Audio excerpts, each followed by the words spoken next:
प्रिय दर्शकों, दिव्य ज्ञान चर्चा में मैं आप सबका स्वागत करती हूँ।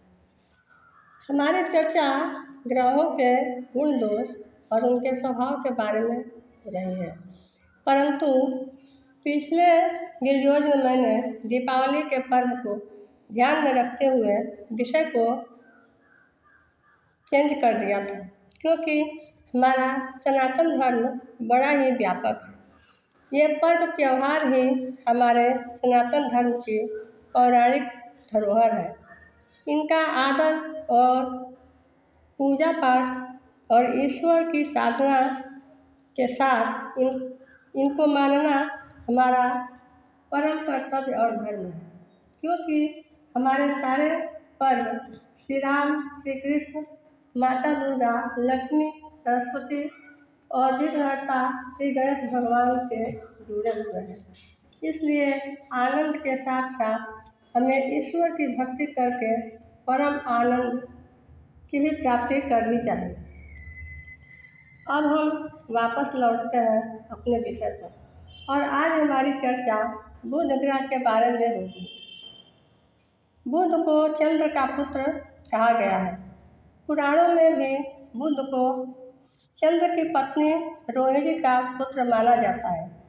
प्रजापति दक्ष की जिन 27 कन्याओं का विवाह चंद्र के साथ हुआ था, रोहिणी उन्हीं में से एक है। ये सभी 27 कन्याएं आज भी 27 नक्षत्रों के रूप में जानी जाती हैं। बुध ग्रहों में सबसे छोटा है। कहीं कहीं पर बुध को बृहस्पति का पुत्र भी बताया गया है। बुध ग्रह जिस समय सूर्य की गति का उल्लंघन करते हुए राशि संचरण करता है, उस समय आंधी, तूफान, वर्षा अथवा सूखे की सूचना देता है। इसकी गति शुक्र की गति के समान होती है। बुध ग्रह मुख्य रूप से व्यवसाय का प्रतिनिधि है। बुद्धि, विवेक और वाणिज्य का कारक भी है। यह जाति से शूद्र तथा मस्तिष्क से वैश्य है। बुध ग्रह को अकेले या शुभ ग्रहों के साथ होने पर शुभ और पाप ग्रहों के साथ होने पर अशुभ की संज्ञा दी गई है। मिथुन और कन्या राशि का यह स्वामी माना जाता है। सूर्य, शुक्र, राहु और केतु इनके अच्छे मित्र हैं। चंद्रमा को यह अपना शत्रु मानता है तथा मंगल और बृहस्पति न इनके मित्र हैं और न ही शत्रु। अर्थात यह दोनों ग्रह बुध को समभाव से देखते हैं। बुध कन्या राशि के 15 अंश पर परम उच्च और मीन राशि के परम अंश तक परम नीच का माना जाता है। सूर्य और चंद्र की भांति बुध सदैव मार्गी नहीं रहता है। यह समय समय पर मार्गी, बकरी और अष्ट होता रहता है। बुध जातक की जन्म कुंडली के जिस घर में बैठा हो, वहाँ से तीसरे और 10वें भाव को एक चरण दृष्टि से, 5वें और 9वें भाव को 2 चरण दृष्टि से तथा 7वें भाव को पूर्ण दृष्टि से देखता है। मानव शरीर में कंधे से लेकर गर्दन तक इसका नियंत्रण रहता है। यह उत्तर दिशा का स्वामी नपुंसक तथा त्रिदोषकारी है। यह श्याम तथा हरे रंग वाला बहुभाषी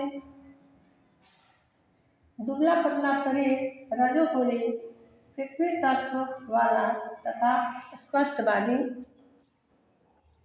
माना जाता है। इसके पित्त और कफ प्रकृति है।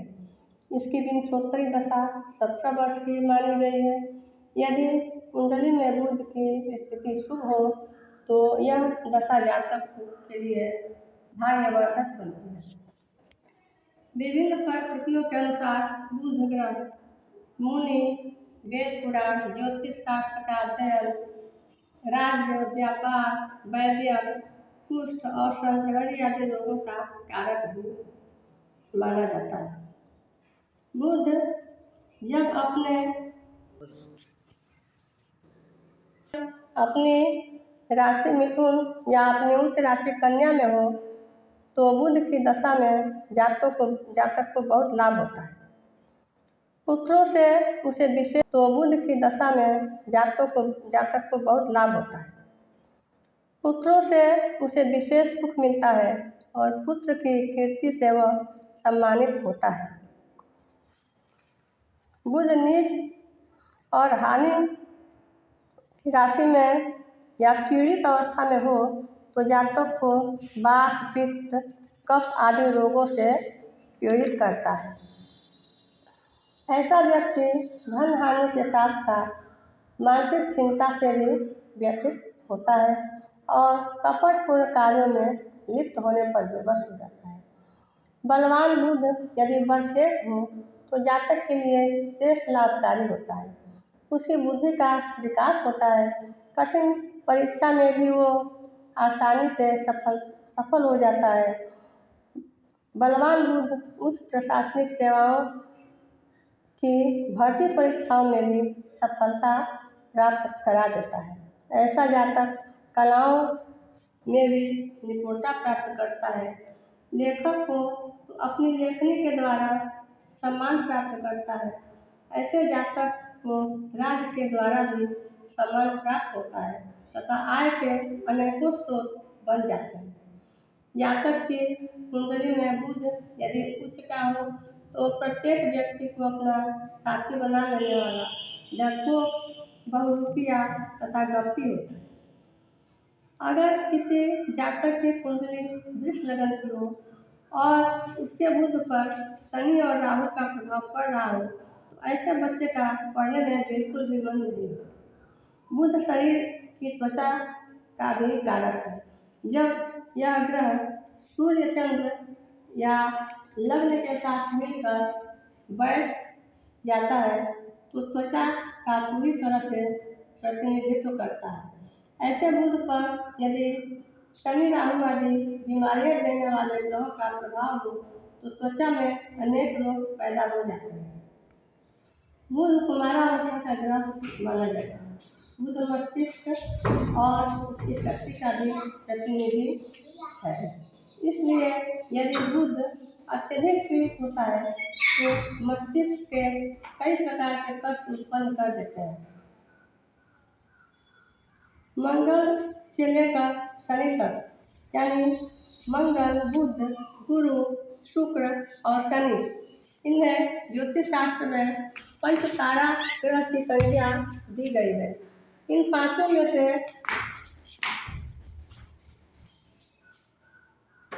यदि कोई ग्रह अपने उच्च राशि में या अपनी राशि में स्थित होकर केंद्र में हो तो ये पंचमहापुरुष योग का निर्माण करते हैं, जिसमें बुध अगर अपनी राशि मिथुन या अपनी उच्च राशि कन्या में स्थित होकर केंद्र में बैठा हो तो वह भद्र नामक पंचमहापुरुष योग बनाता है। अब हम जानेंगे कि इस योग में जन्म लेने वाला जातक कैसा हो सकता है। भद्र योग में जन्म लेने वाला जातक साहसी, निर्भीक तथा पराक्रमी होता है। इसके सामने शत्रु नहीं टिकते और एक हिसाब से यह प्रबल शत्रुहंता होता है। शत्रुओं को भी मित्र बनाने की कला ऐसे व्यक्ति को अच्छी तरह आती है। इसका व्यक्तित्व अपने आप में प्रभावपूर्ण होता है तथा यह हमेशा ऊंचा उठने की भावना रखता है। इसके संपर्क में जो भी आता है उसकी मदद करने के लिए ऐसा व्यक्ति हमेशा तैयार रहता है। ऐसे व्यक्ति का मस्तिष्क अत्यंत पैना और उर्वर होता है, जिसकी वजह से यह पेचीदा से पेचीदा कार्य भी आसानी से कर लेता है।